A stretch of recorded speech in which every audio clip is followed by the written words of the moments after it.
How's it going, everybody? My name's Antonio, and I am on the barbecue this week with John Borshoff, the CEO of Deep Yellow, which is a uranium development company with four assets, two in Namibia and two in Australia, but more on that in a second. Who's not here with us today, though, is your financial advisor. This is going to be really just a talk. It's going to be a casual talk between two people who you've likely never met, so you don't have any reason to blindly trust any of us. And for as far as you as a listener or viewer are concerned, this is going to be a conversation that's general and impersonal in nature, so we're not going to take your personal situation into account by any means. It's also going to be a conversation that will include no financial nor professional advice of any sorts. So it's definitely not a conversation that you want to use as independent research, because it's also going to include a lot of forward-looking statements and basically hopes and dreams about uncertain events that may or may not happen in the future. Please take the minute to pause the video right now and read the full warning that is on your screen right now, because this is a very risky industry. The mineral exploration, development, and mining industry is among the highest risk industries out there. So please be aware of that. Please do more research by visiting the company's website and analyzing its official filings, as well as consult a professional investment advisor before taking your own decision in the end. That all said, as I was saying, Deep Yellow is an Australian-based uranium development company that trades on the ASX under the ticker symbol DYL, where an average of 2.2 million shares have traded over the last 90 days. At about 90 Aussie cents per share, and with about 760 million shares outstanding, that makes Deep Yellow a 685 million Aussie dollars company, which is if you translate it to real money, that would be 440 million US dollars. Jokes aside, though, 5% of the company is owned by the board and management, and 12% of it is owned by two large institutions, as you can probably see on your screen right now. Deep Yellow currently has about 45 million Aussie dollars in cash, and it's also running at zero debt. And that is after merging with another uranium company. It must have been last year, about a year and a half ago now, actually. And after merging with that company, it's Vimy Resources. Deep Yellow now has a diversified portfolio of assets. It's spanning two continents. It's four assets in total, as I said, two of them in Australia. One of them would be in the northwest of the Northern Territories, and one would be in the south central Western Australia. And then they have two of them in Namibia, of course, eastern to southeastern Namibia, close to the Heinrich mine, and also not too far off from the Rossing Uranium mine either. And those two assets are also not too far apart from each other. So if you'd count up all the resources in those assets, that would result in about 362 million pounds of yellow cake. That's an in-ground resource. And there's also an additional 109 million pounds in reserves. The majority of the resource is in Namibia, though. About 2/3 of it is in Namibia, and it's almost equally split between Omaha, that's one of the project, and Tumas. Those are not high-grade assets on a world scale, noting an average grade of about 0.02% and 0.026% respectively. The Australian resource, though, so about 1/3 of the company's total resource, is at a higher average grade. So the one that's a little bit of an earlier stage project is 1% average grade. So that at Alligator River, that's just high grade by any standard, but by world standard, actually. And this project, as I mentioned, is in the earlier stage of the. It's actually in an advanced stage exploration project, if you will. So it's not a development project right now. It's in the Northern Territories of Australia, and about 0.057% of U3O8 is the average grade at Mulga Rock, which is the Western Australia project, and also the second most advanced project that this company has. If the price of uranium goes to and above $65 per pound, Deep Yellow will be targeting production in 2023 at the Tumas project. That's the one in Namibia that I mentioned. And once in production, if we are working with a $65 per pound of uranium price, Tumas is expected to put out up to 3.6 million pounds of U3O8 per year. Starting in its third year of production, that's when they would reach sort of full capacity. And that's going to be at an average all-in sustaining cost of about $39, $38.72 to be specific, which results in a post-tax NPV of 340 million US dollars. And that would be over a 22 22-year mine life, and a post-tax internal rate of return, so IRR of 19.2%. And that's all following the company's DFS from January of this year, which is expected to be followed up by an FID, so a final investment decision, in January of next year, 2024. Again, though, this is only what's in the DFS. So the company says there is exploration potential. So I hope we'll be talking about that as well. And I actually wanted to take the minute here in between to note the difference just between Canadian and African projects, where if DPLO succeeds to bring Tumas into production by 2026, that would have meant a 10-year timeline from the start of their earlier work in 2016, and also just a 5-year timeline from pre-feasibility to production, which again, this is a very, very aggressive timeline for just about any resource, just about anywhere else in the world, let alone uranium. And if you look at some of the mines in the Athabasca Basin, how long it took to put them into production, you might understand why I think that's a notable thing to see here. Shortly after 2026, again, if the uranium prices are to a point that the company deems sufficient, which is, say, above $65 a pound, Mulga Rock, that's the company's Australian project, is also expected to come into production. That would be by 2028, if I've understood correctly. And there's going to be 3.5 million pounds expected to come out of the Great Victoria Desert each year, and that's going to be for a period of 15 years. But more details and possibly changed numbers like the cost of production, NPV, and IRR, and so on and so forth, are expected to start coming in 2024, because DPLO will be starting the revised DFS study.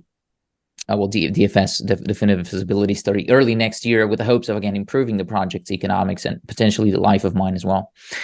If the company is able to pull all that off that I'm talking about here, they will be producing over 7 million pounds of yellow cake before the end of the decade, which would make them the largest ASX-listed uranium producer at that point, considering nothing changes in between, of course.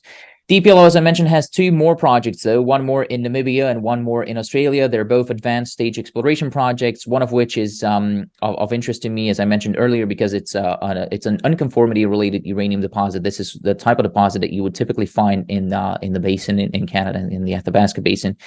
And it currently already hosts 33 million pounds in the resource category at an average grade, as I said, it's actually a little bit over 8%, but there's also intercepts there as high as 2.9%, and that's also arguably not everything. So the size of that project, this is actually the largest continuous uranium exploration package in the world, and it's spanning roughly 4,000 square kilometers, and they have licenses on about 1,700 square kilometers off that project. And again, a setting where, like, if we look next to that deposit, we'll find the Jabiluka and the Ranger deposits, 2 other uranium deposits, very large uranium deposits with a total resource of 750 million pounds, and that's if you count what's already been mined out of there, but very large deposits nonetheless.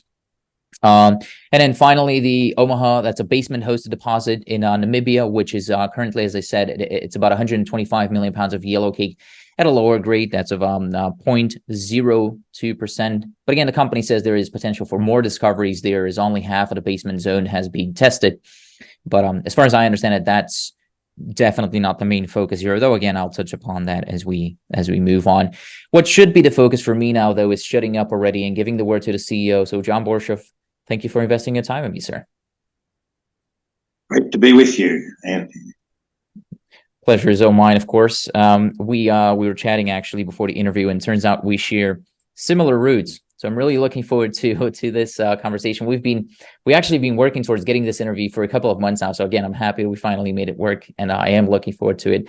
But what am I missing? What am I getting wrong in the overview of the company just now? I think, like many of the uranium sort of plays at the moment, everybody's just looking at the sort of deposits, and everybody's stuck on one deposit. And really the new world of supply, as I have seen it since I joined 5-6 years ago with Deep Yellow, it's way beyond these sort of simple small projects coming online. And when you look at the nuclear demand, which I predicted and is actually here, and that demand has to match with supply.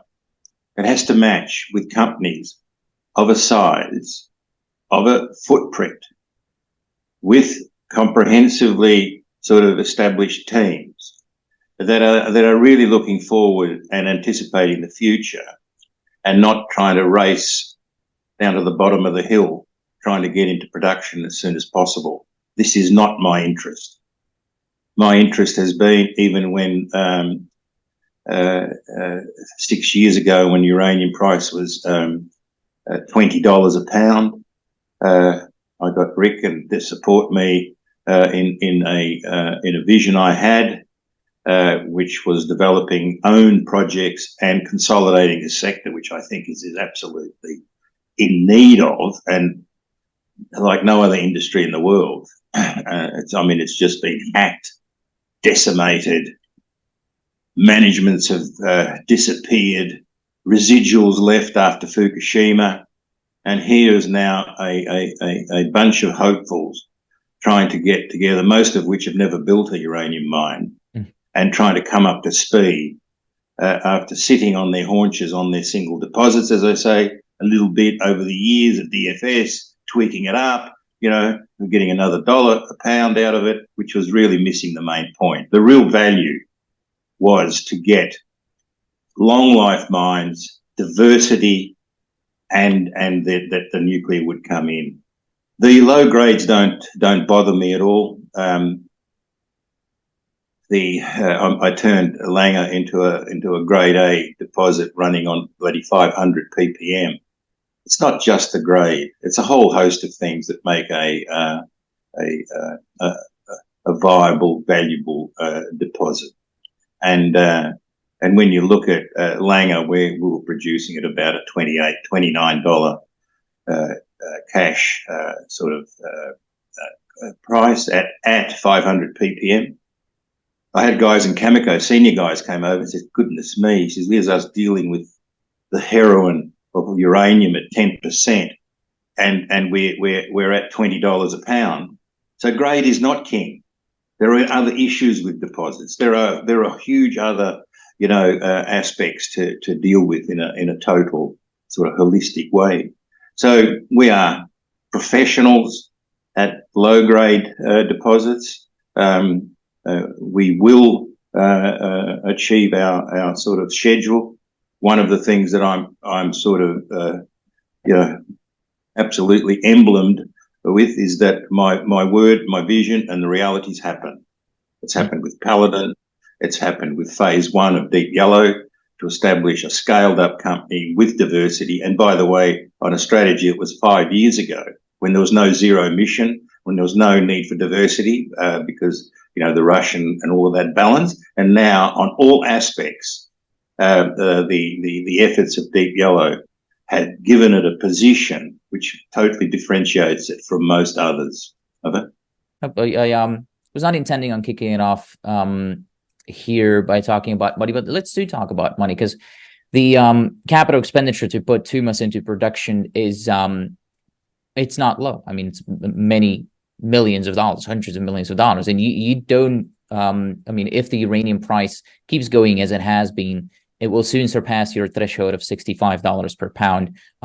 So you will have to be putting this into production by, as you've estimated, 2026. So you'll probably have to come up with the money next year if the uranium price starts moving like that. And so you have, as I mentioned, about 45 or so million Australian dollars in cash. That's about 30 US, rounded down a little bit. So you need about $400 million basically. So I don't imagine you'll be financing it through shares, but have you had any other ideas as to how you're going to come up with the financing for it?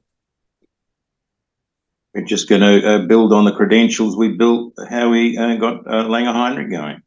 And those banks that supported us, resource banks, are those that are left after 10, 15 years, they're keen to be involved on the debt financing side. They see that the risk of the team I have and what we represent, and the knowledge that we have across the board in the sector. I have no issue us raising the debt component and backing that up with the agencies that will provide money based on exports of either IP or equipment to the country. So I'm sort of, looking at the 65-70% debt. And by the way, we will go with banks who are so hard on DD that I doubt many companies would qualify in terms of the rigidity. And I love the challenge. We will get there where our work is even more solid than it was when we started with Langer, and essentially when we get through on that, we'll have a fully cleansed company that everybody will see. This there's been a due diligence done on this group, and there's been another sort of level of interrogation. Whereas with the private equity group, I mean, wave some money at them, and the due diligence gets shorter and shorter just for the fees. I'm being cynical, but there's an element of that. So I think in the financing side, I'll tell you, we've got three major assets in this company, and everybody talks about their sort of deposits.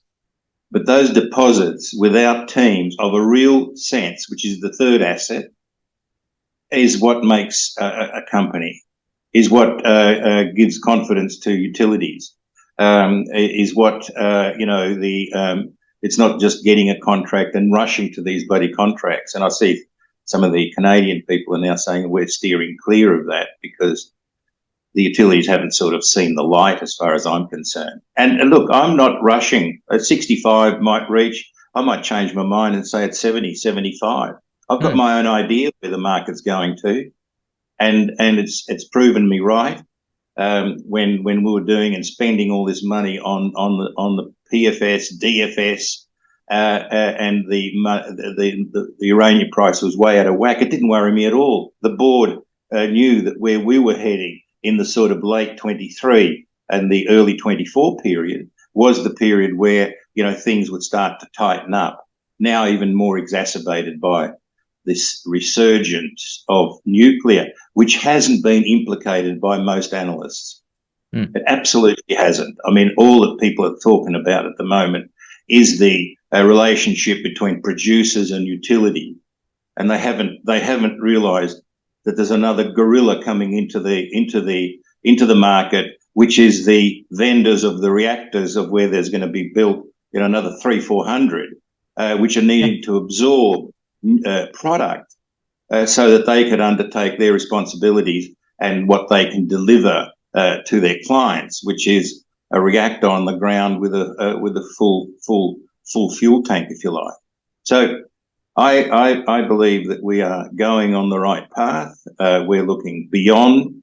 I'm looking what the post-Fukushima reconstruction is really all about, what it has to be. And these little hopefuls that have got their single minds, they're just not going to be sufficient to supply the future needs. And it's really, you got Cameco, Kazatomprom, and there's nobody coming back behind that. They make next gen, and that's another story. I mean, it's good to have a deposit, but the deposit doesn't make a production company. And there's a lot of things, a lot of unproven people out there, a lot of people promising, and when you look at our feasibility, this is made by people that know what they're doing, and the cost structures there, I can tell you, were real at the time in December, where they implicated fully the inflation and the supply chain issues, and we're now looking at revisiting that, and with complete auditable trails, we believe will be, In terms of the financing, though, because I do want to go back to that point, because I've been thinking about that too, and not only about Tumas, but about other companies too, is how they be financing their projects. And the main actors that are putting money in financing real mines out there right now are the Chinese. And also the Saudis have been coming on a little bit too with their purchase of Vale and a little bit here and there, maybe in Pakistan with Mr. Bristow. But the Chinese are about to have another record-setting year in terms of foreign investments in the metals and mining space this year in 2023, and then even in Namibia, they're very active in Namibia, as you would know. They've just signed an important operational contract for the Rossing Uranium mine for 13 years, I believe. That mine is, as I mentioned, 50 kilometers away from you as the crow flies.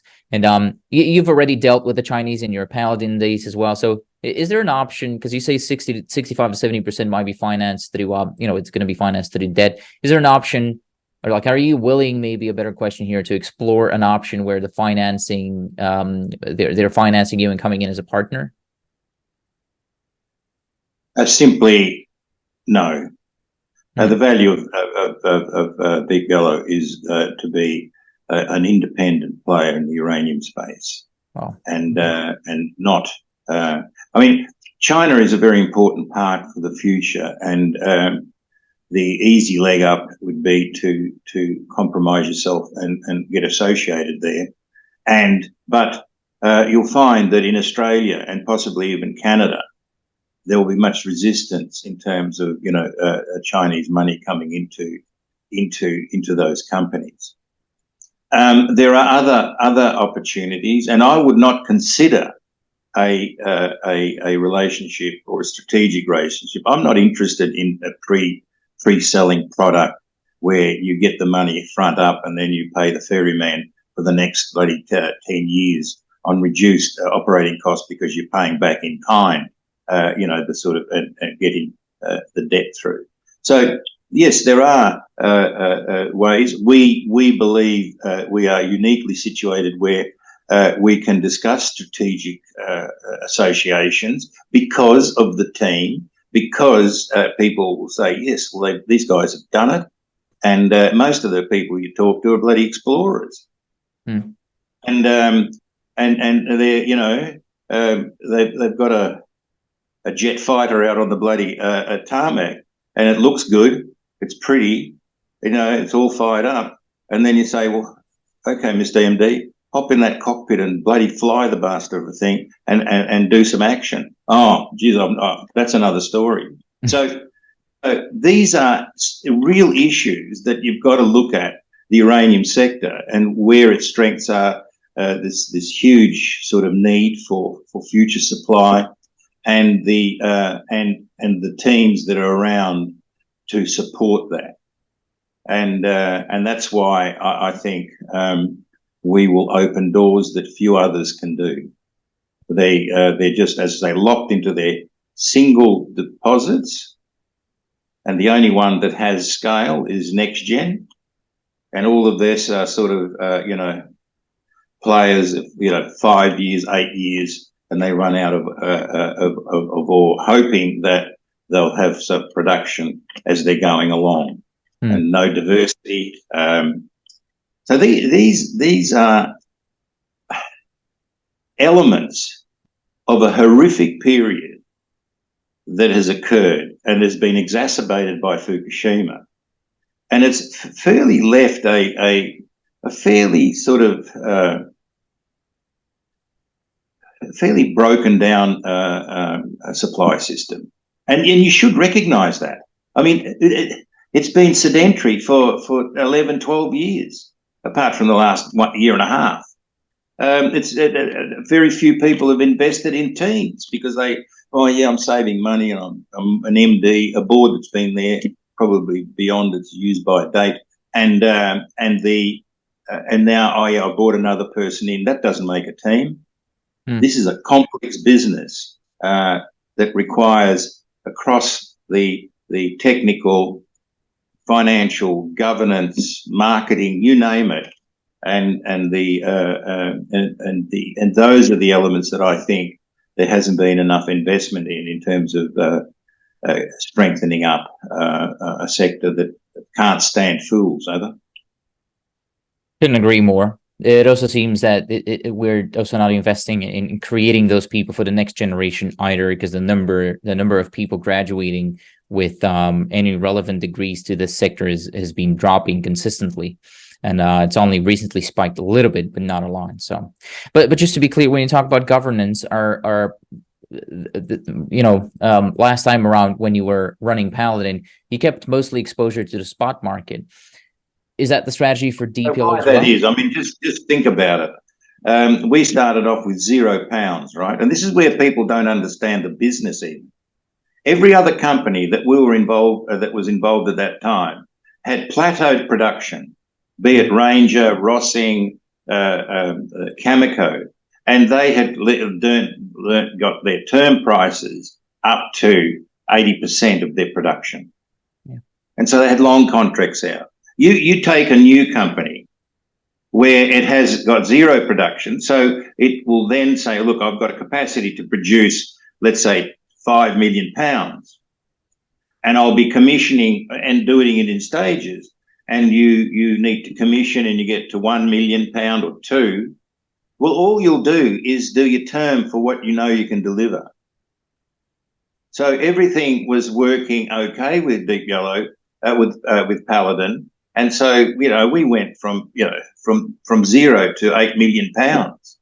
And the market after Fukushima dropped down. So we had to rely a lot more on spot price, because you can't risk you can't commit to production when you haven't yes, you've commissioned, you ramp up and you stage ramp up. So those elements are all part of running a business, and that's why the spot price. Kazatomprom mainly dealt in spot price. They don't deal in term, and I think over time they've suffered for that.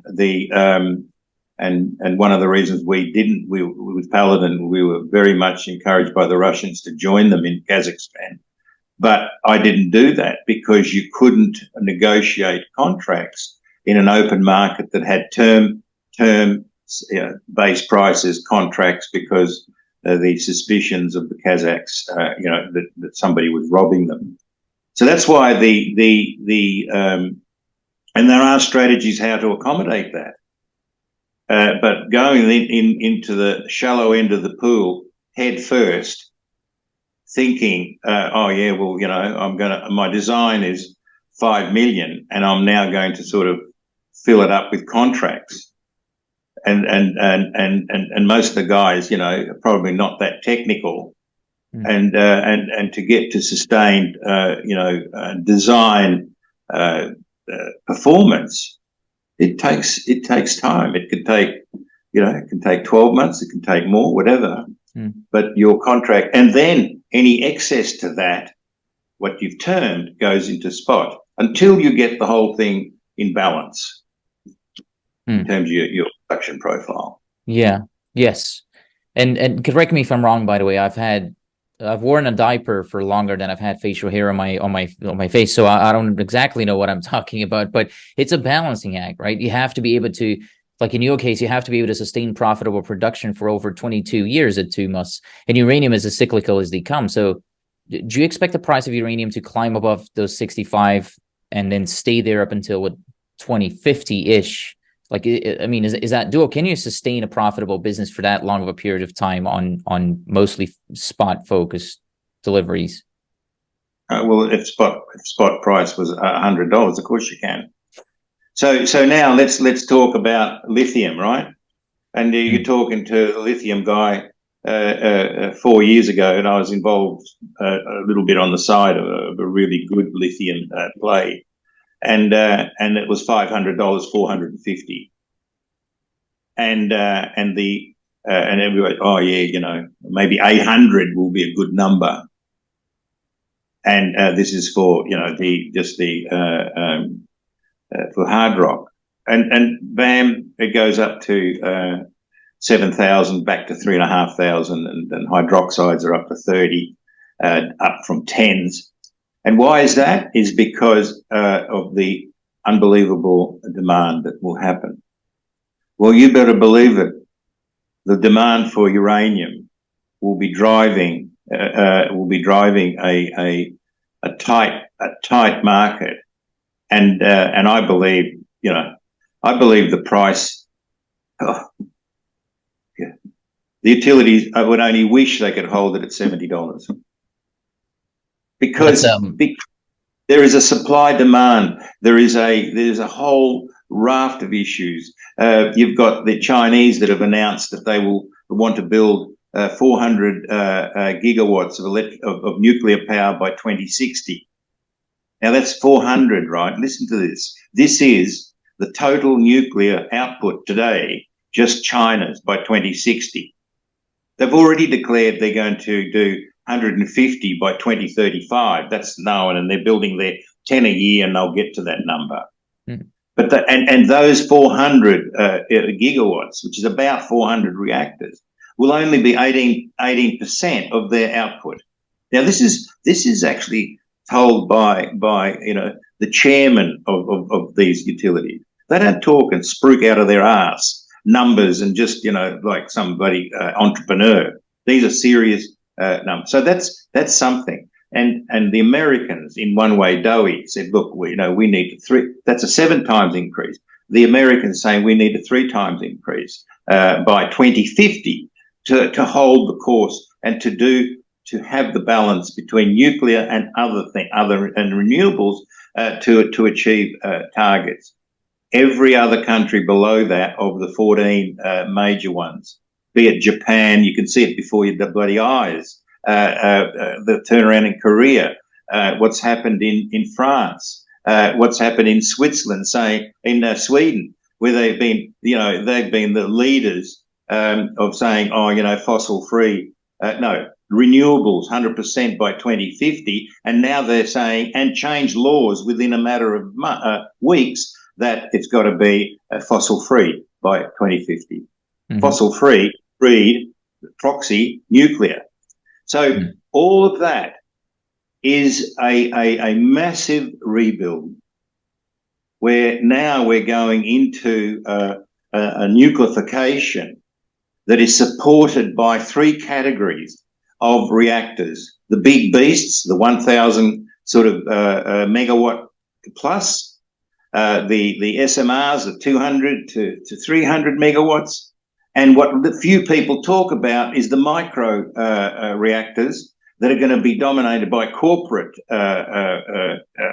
interest, which are going to be that sort of 10 to 30 megawatt, ideal for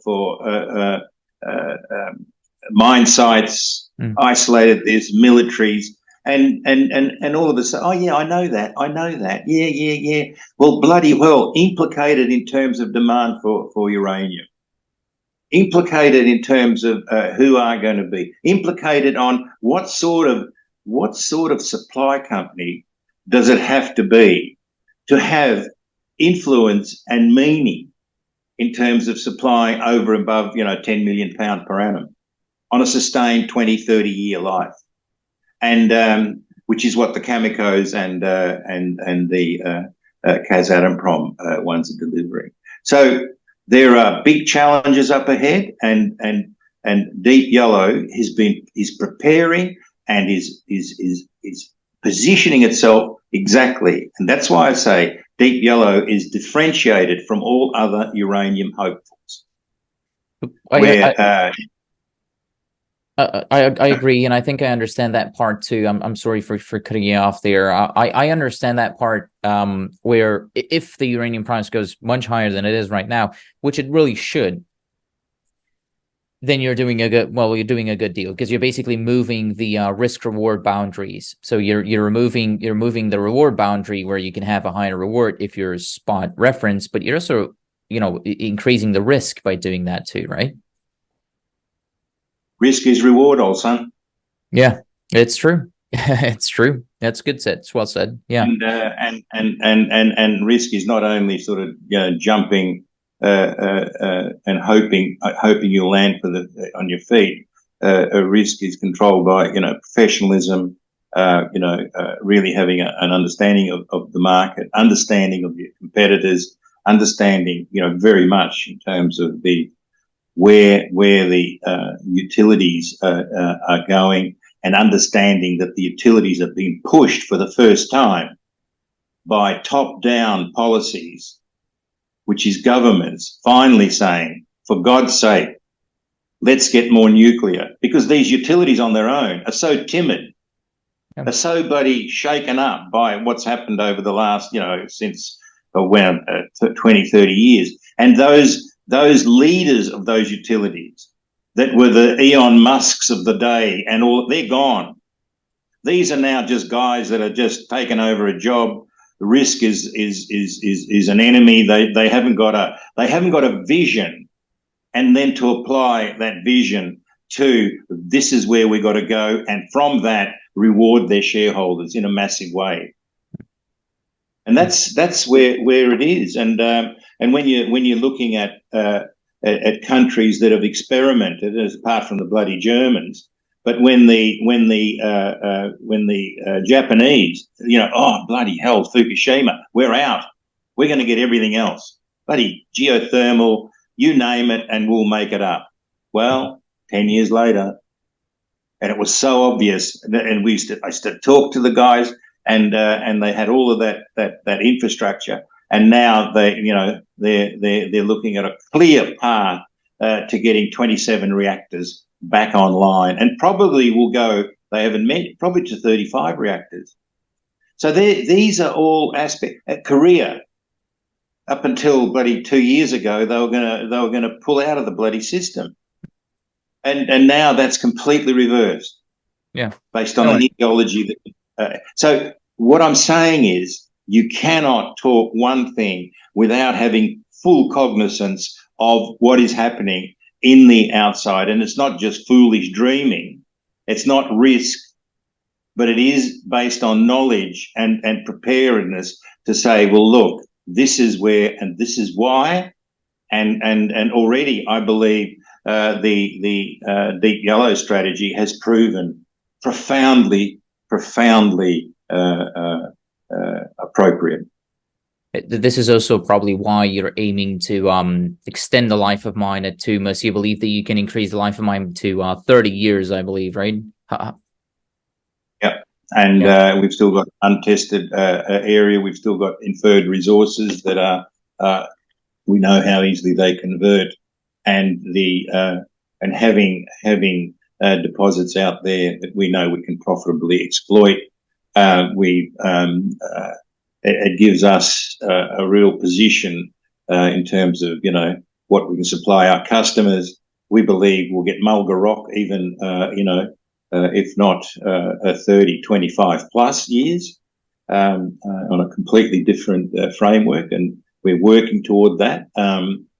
And those objectives for Mulga Rock are not based on some, oh, well, I tripped over an idea last night and this looks good. This is on bloody real good science analysis, and already those results and those beliefs are coming to fruition. And when we sort of are ready to announce some of that uplifting value work, which will be then moved into the new revised DFS, we'll see another caliber of project, which the juniors couldn't see. Yeah. Which the Vimys of the world, just honestly, anyway, it was a great asset. We saw it through due diligence, a value beyond what was there on work they had published. What great work they did do was get the extension of the approvals framework beyond the 5 years, and that was something that the Camecos and a few other companies which had approvals didn't quite believe, and now they've lost it, and they won't get those back until there's a change of government, and it certainly gives Deep Yellow an advantage to establish a mining operation there by 2028. I agree. That's I definitely want to touch upon Mulga Rock, and that's a good thing that you just told me that you're essentially planning or hoping to maybe even double the mine life from the previous DFS. But this is, you also you raise a good point, because this industry is almost as much research as it is trust. As in, if you don't trust that the team knows something that you don't, and if you don't trust that the team is going to do something, is going to see something that you're not seeing, then there's no sense in really betting on this sector at all. So you make a good point there. Just to go back to Tumas though, for a second here. I'm trying to figure out, because I know you like your project, right? So you're not here to down talk that, but there's always risks involved to every project. Building mines is not easy. What's something that might be a challenge or a risk for Tumas to get into production on that timeline? Let's tell you what isn't a challenge. We built a Langer Heinrich employing technology as a junior company that had not been deployed before on a mining operation. This involved front end.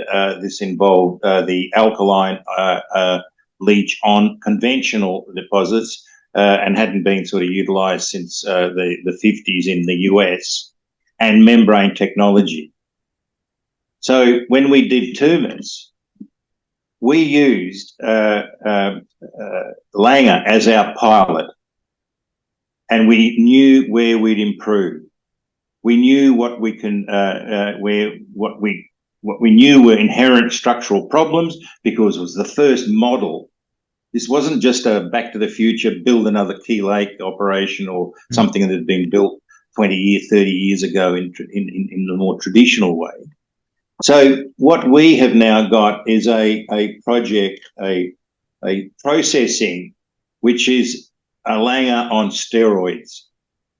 It is efficient in many areas, way above, and in fact, our 340 ppm can compete with the 500 ROM of Langer, because of efficiencies of beneficiation, because of a whole range of efficiencies that mean in the leach tanks we have similar or higher grade than what Langer puts into those tanks. Something and so that part, that core team that had been involved in all of that, and adding even other innovation now, which we know will work because of things that we were frustrated during the Langer days. So we've got essentially a de-risk project. We know how the Namibian environment works. We built 2 mines, 3 stages of construction, and everything's got better. So we view our challenges completely different than a couple of new baby ducks coming through and saying, oh yeah, shit, I better get an engineer here, and I'd better get this, and I'd better get that. And there's a whole host of people that want to join us in terms of, the next stage, we need this and we need that. And so we're attractive. The financing is, any financing is challenging, but not challenging in the way you're inferring. So, well, how Jingo is it going to junior explorer, essentially going to find $1 billion to build a project? I think that out. It's true. I think a lot of them are hoping for a takeout, which is also different with you. Like you want to build a mine, and I understand it, which is also where the difference comes in, I guess.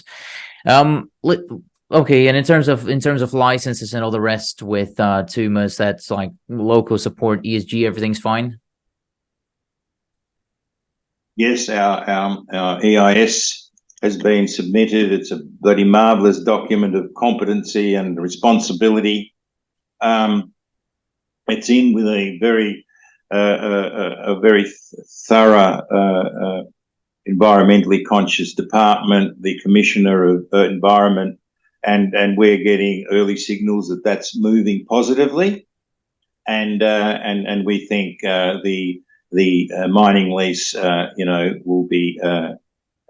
will be granted probably, late this quarter, early next quarter, sometime. Okay. So that part is fine. The jurisdiction is positive for uranium. You mentioned the 5 years and all of that. Well, 6 years. When we bought Langer Heinrich, we were bloody building it in 2005, 2006 into production, 2007, and that was with a team that I'd just been making up. This is very important. and developing that team.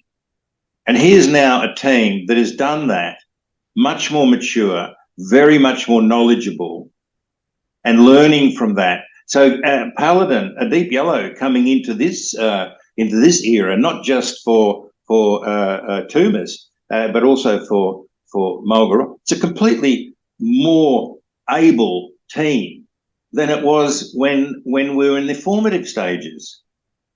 And I'd like to say that in that formative stage, it was leadership that got it there. It was just a whole thing of, this is what you need. This is what we need to be as a uranium company, and not just passively just moving along. And there was a real deliberate plan. So we are, second time around, if you like, in a much stronger position by the experience of what we've had, learning from what we got, and also now sort of getting greater efficiencies in the technological side, geological, you name it. Good. I mean, you're setting a difference here, and I can understand what you're talking about here. But that makes sense for me for Tumas. I do want to move on to talk about Mulga Rock as well.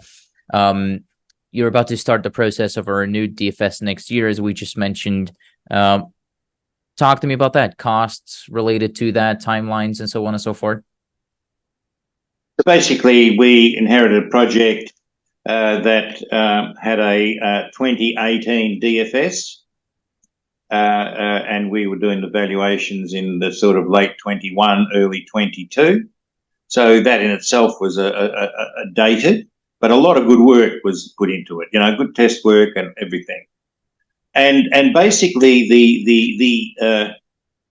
the embryo of that whole path of feasibility for Vimy started about 2011, 2012. So those technical guys, they established the parameters of the project.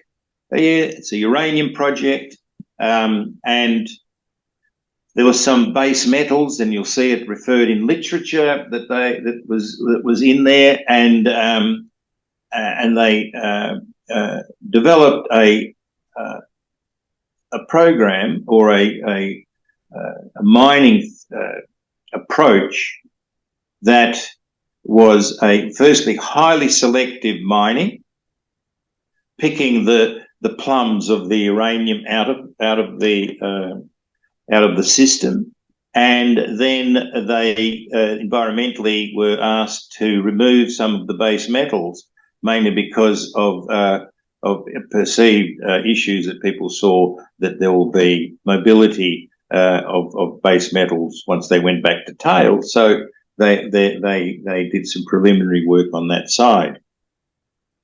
So there was a fundamental flaw even in that approach, but let's leave it as that, and I'll come back to that. So when we were doing our DFS, now basically this is a 700 ppm deposit, and the simpletons will say, oh, but that's 340 compared to Tumas. Well, this is a 25-to-1 strip ratio. So immediately you get rid of 300 ppm just on pre-strip. They end up with about a grade of what Tumas is, and a shorter mine life. So when we looked at it and we thought, look, we can't justify this. But what we did see is that in the intervening years that Mulga Rock had been pushed, critical minerals came up in the 2020, in the early 2020s, and had value. Rare earths started to come in and had real value. And the previous sort of technical people were so far down the rat hole of what they conceived the project at back in 2011 that they didn't see the bigger picture. So what we did, and I mean, they've done a huge amount of good work, drilled and did all sorts of analysis, and we did our own evaluation. We looked at the in-ground resource of all metals, just to give us an idea and that was an eye-opener. and then we looked at the deposit and thought, all right, let's look at this deposit more as a more non-selective mining, and picking up out of these little pots that they were going to mine. There was a lot more uranium outside of that, and also necessarily higher critical minerals and rare earths, not necessarily all confined to the high uranium side. So already we started to see that if we did this, we've got a 25% increase in the uranium resource because we're looking at it holistically, and these other things. So then the 600 holes we've drilled, the geometallurgical holes were all part of getting classification of all of these things. And once we've got those, we'll have a new resource to indicated level, JORC indicated, by the end of this year, and that'll be of all metals, the whole lot. Okay, the whole lot. Okay, yeah, so it's copper and no other metals. That's an interesting thing that you're doing, because that's an approach that was not taken before. And all the test work we're doing is we're looking at the test work and seeing which under certain conditions, sort of benchtop lab tests look like they can be extracted viably, and which aren't. I mean, you can extract anything, but whether you make money out of it. Once we have all those parameters, by the sort of early in the year, next year, then they will be the inputs for the new operation, and then designing downstream, sort of a larger beneficiation circuit, etc., etc. And we're very excited about it. So that means the 25-to-1 strip ratio amortizes against the bigger value in this sort of 40-meter zone of mineralization that is essentially was an old swamp, now lignitic, and sort of all those sort of things. And it's exciting, and our work so far, although we haven't published, is indicating there's nothing wrong with our thinking, and we're proceeding with vigor. Okay, and that's by the end of next year, by the way. I think you said by the end of the year, but so that's just to clarify, that's the end of 2020. That's the end of the year. End of this year, early next year, we'll finish all of our test work in terms of how these elements react to the to leaching and we'll have the resource base, and then starting in the first half of next year, probably in the end of the first quarter. We'll start then the DFS, which will start applying this new knowledge. There's already a big sort of DFS database, so we don't anticipate this will take us that long. It's probably going to be a 12-month effort, but it's going to be a new approach. Okay, how much is that going to cost, the DFS on the Mulga project? About 7 mil. Okay. 6 mil. Okay. But we've got 40. That's Australian?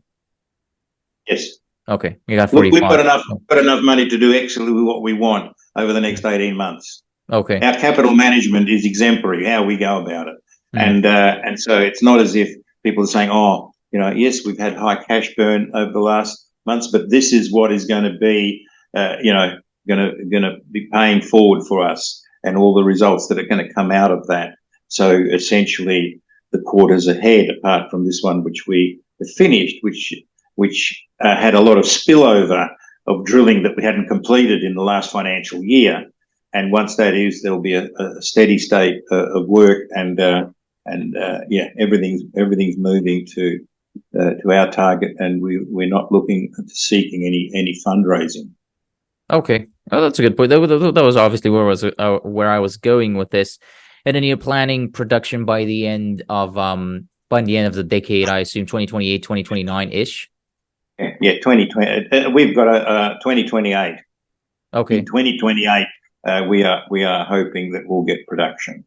Now, there might be a little bit of slowing down there because of the sort of regulatory regime, but I believe we're already accommodating that by putting a huge amount of effort on that side with our in-house specialists that have proven where we're going, and getting the confidence of the public servants that we can be, trusted what we do, and it's not they're left with a hot potato where they don't know. They think, if they're getting something from somebody that hasn't done anything, and they're the ones there that's signing off their name, I'll tell you what they do. They just pass it around the ring without anybody making a decision, until one day, by some magic, there's consensus and the bell rings and the 3 olives come up on the roulette wheel. But it's not, there's a lot of work we're doing now in terms of showing that responsibility, showing that we are a pair of safe hands, and showing that we are a resource of knowledge, that we can even advise government on certain things.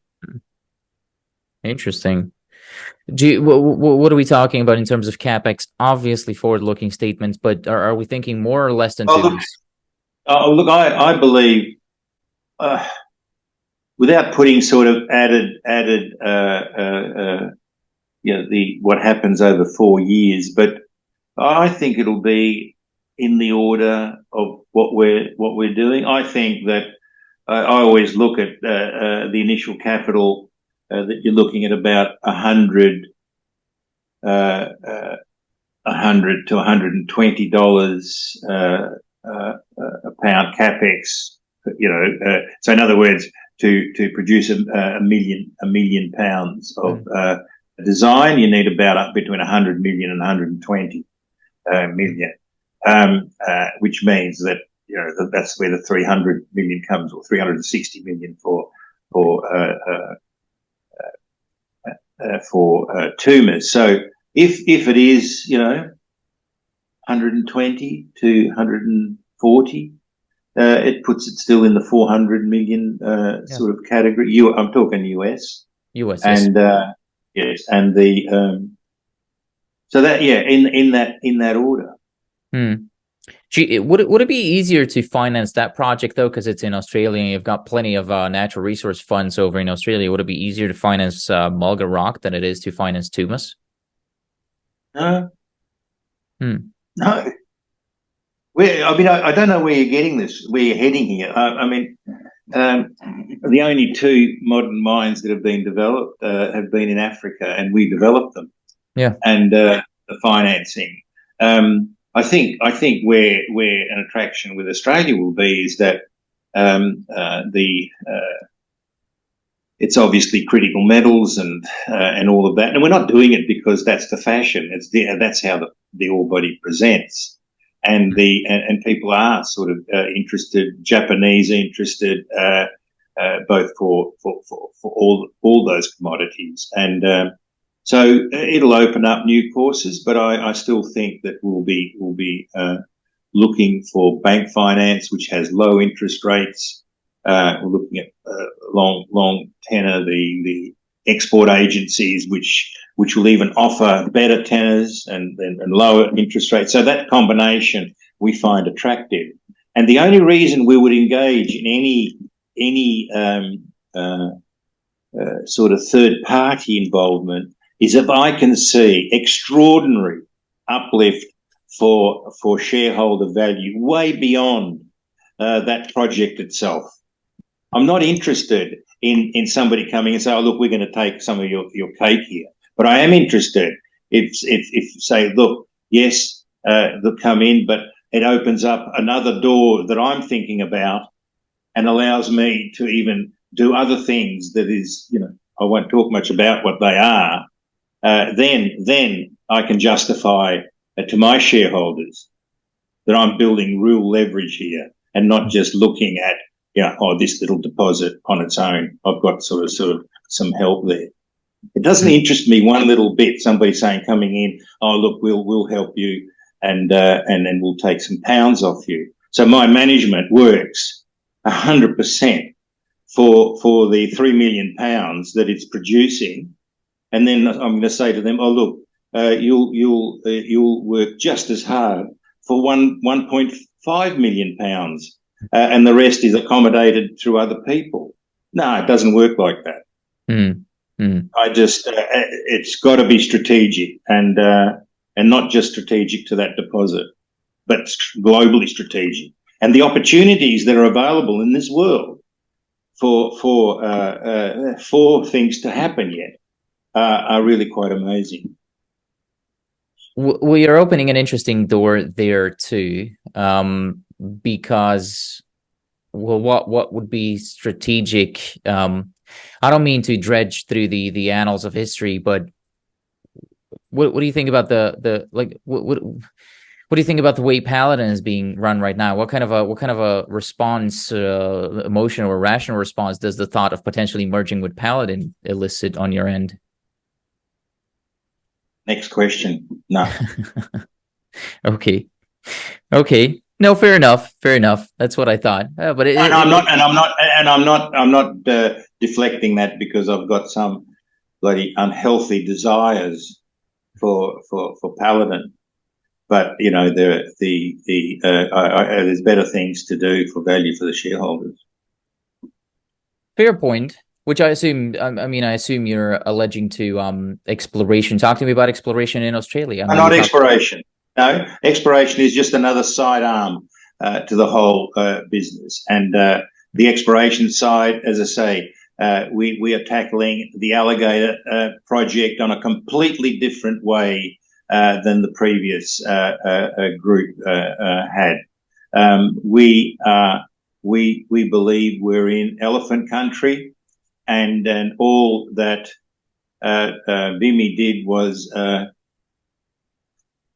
inherited Angularli, which was about 24 million pounds, and just dug holes around it.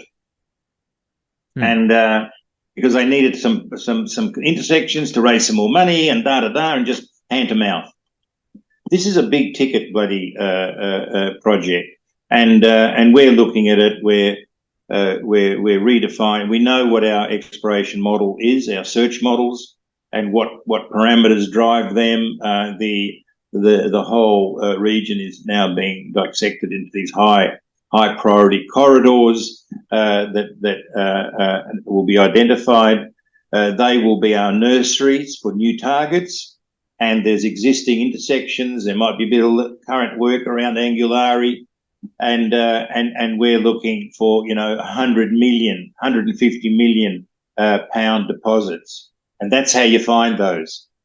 Not by circling this little bloody deposit, which everybody there's a group, there's a deposit there that was called Narbalek that had 28 million pounds at 1.8%. So all the little juniors are there trying to replicate this, bloody blah, and it's doubtful whether these projects at this side are even viable.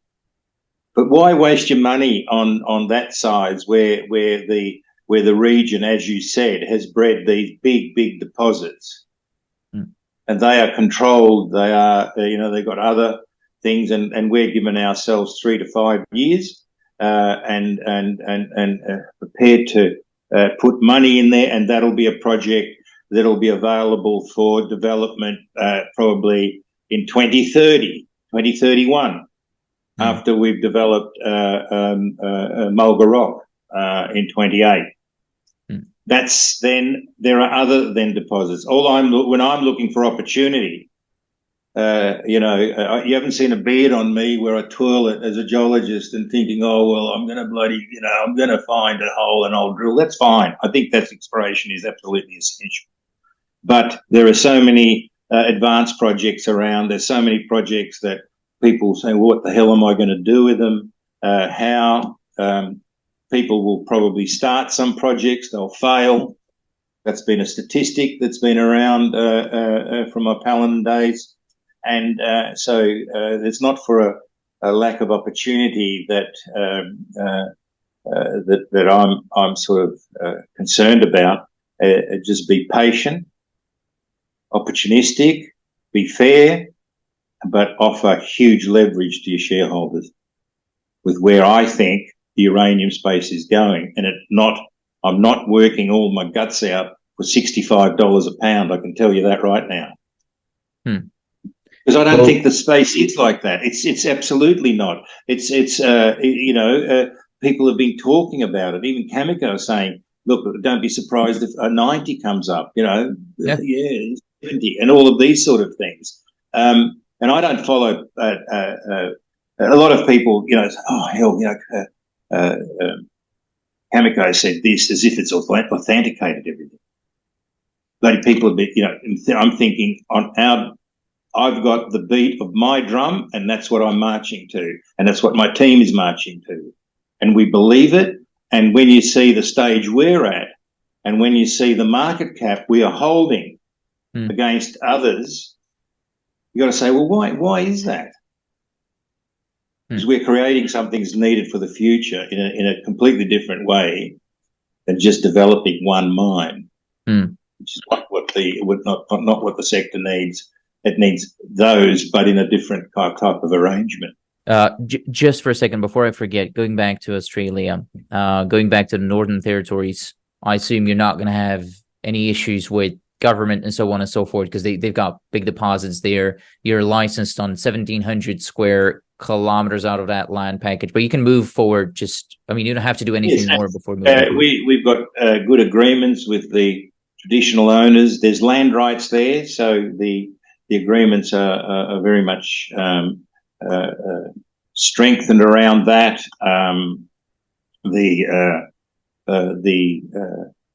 The stage between exploration and exploitation is already handled in the current agreement, so that they are conjunctive. And certainly at production, there's a few other things to sign up, but the government is supportive of development. So the issue there is time revolves around the amount of time you need to discover a decent deposit that you can say, right, it's got a base here that we can do, and it's got a life that we can achieve. And then, of course, exploration will continue beyond that first identification of a potential viable resource. Of course. Okay. That's a good plan that you're working with here. So you're, moving forward on Tumas if the price is right, and if you like the price. Starting a DFS on Mulga Rock. We're doing the research now, so DFS is going to be for next year. As you mentioned, then you're looking for strategics, but only strategics. You're not gonna. You're looking out for yourself and for shareholders mostly, obviously. So you're not just gonna make a deal for the sake of making a deal. I like it. I like the plan that's here. You're critical of many teams without, of course, mentioning names out there. Is there another uranium company that you believe or is well led? Like, are you seeing a team out of the new generation that's leading a company in a way that you can respect?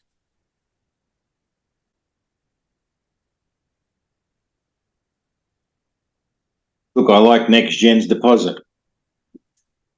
Sure. Whether that group is going to be led by its own beliefs or led by the beliefs of the hedge funds that support it is another story.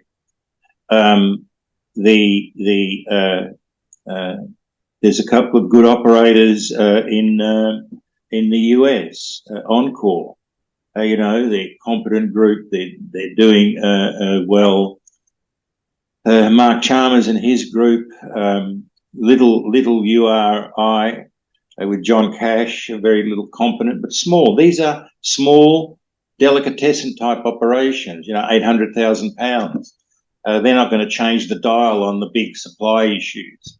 They might sort of help a little bit on the domestics scene, and it's not really going to do anything against that huge need that the country needs. And when you look at it, its future sort of supply bases have to come out of Canada and Australia. If once there's production out here beyond what is existing today, and but look, what I say is not being detrimental to to the team. It's the amount of investment people have made, the amount of what involvement, which part of the sort of experience do they lend, or how does that group work? And I've said it many times. I think the junior supply sector, with some exceptions, is like an apple orchard that has never been watered or fertilized for 8 years, and you see it's on good soil, and it's got dead branches and goodness knows what, and you need the chainsaw. Get rid of this and cut it back, get it back to growth. And I say that that's a natural consequence, not John Borshoff saying it, but it's a natural consequence of years of persecution of a sector, and where survival became the parameter, and nobody either could say, look, during this time of low sort of uranium price, let's think of an expansive option that will increase the footprint, a little bit of this, and acquiring projects that had meaning, that have production capacity, not just acquiring pounds distributed over dozens of bloody prospects that are just good for EV per pound valuations. But whether that crystallizes into production, there's two strategies here. There's nothing wrong with both of them. You know, one, they still give value to their shareholders, but my issue is production, supply, of a fabulous industry that's now, finally getting recognition against an inadequate renewables sort of effort that can only supply 25% of the needs, and people ignoring how the hell this is going to be filled with this vacuum, and everybody's saying transition for gas that needs a lot more work, and nuclear is an absolute dead cert provider for this area. I like it, and you made a very, very good point that there is I know particularly what company you're referring to, and there's no need to call any names, but it's getting, I mean, it's all the rage, acquiring pounds just to acquire pounds, and market an EV to pounds in the ground valuation, and say, oh, we have whatever pounds in across the best jurisdictions in the world, or whatever. These pounds are coming out of the ground, and definitely not profitably. So you make a very good point. And the analysts will say, "Oh, look, in the when it really heats up, these probably will go to $5 per pound an EV." So the valuation goes up. People, there's sort of a frenzy out there, and there's got to be another 100 exploration companies that got to come into the business. There's about 90 now, 100, 110, and I think as and when you look at that in the sort of 2030s, 35 to 50, there's got to be a huge exploration effort to fill that need. And you're going to have guys that are going to try all sorts of ideas, and they're a bit freer, and from that comes discoveries. And it's the same. I mean, I don't want to say, but the lithium play has you can see the future through what's happening there. And the interesting for me is that lithium and copper, all they're supplying is, one is supplying empty tanks that need to be filled with electricity, and the other one, you can have the copper, but you've got to have electricity going through it. And by the way, 24 hours a day. And so the combination of renewables and nuclear as zero emitters, if that's your chant, that's the only way to go. It's exquisite. I love it. Yeah, well, you make a good point that you have to have it 24/7 a day because well, your energy minister seems to think that you can charge your car on solar panels overnight, which was kind of amusing to me. So, Yes. John, this has been Okay. great. You're very fun to talk to, but most of all, you're absolutely full of knowledge, and it'll probably take a couple of hours to try and extract like 1/100th of that. But it's been a great talk. What am I failing to ask you here? What did you come hoping to talk about, but I'm failing to bring up? Look, I can whatever you throw at me, I enjoy. I think talking about Deep Yellow, its positioning is important. I think talking about the industry, which is very close to my heart, and how that's going to perform and deliver, and I think the sort of energy crisis that is confronting, which I think is at the moment undergoing a very dangerous experiment that is mucking around with people's economic lives, that is more concerned with ideology and rooted in 1950s and 60s sort of ideas of what nuclear is and was. So you raised all the things that compound out to make how we as suppliers fit in the industry and what we need to deliver into a very sort of revived and invigorated nuclear sort of build that's coming up before us. That's a very good way to tie up the interview. I'll put up some of the contact information, your website, ticker symbols, and all that on your screen right now. So if anybody's listening or watching, they want to know more, they should head over to that website. So yeah, John, thank you once again so much for investing so much time in me today. No. It's a pleasure, Antonio, and we'll talk again sometime when the right time comes.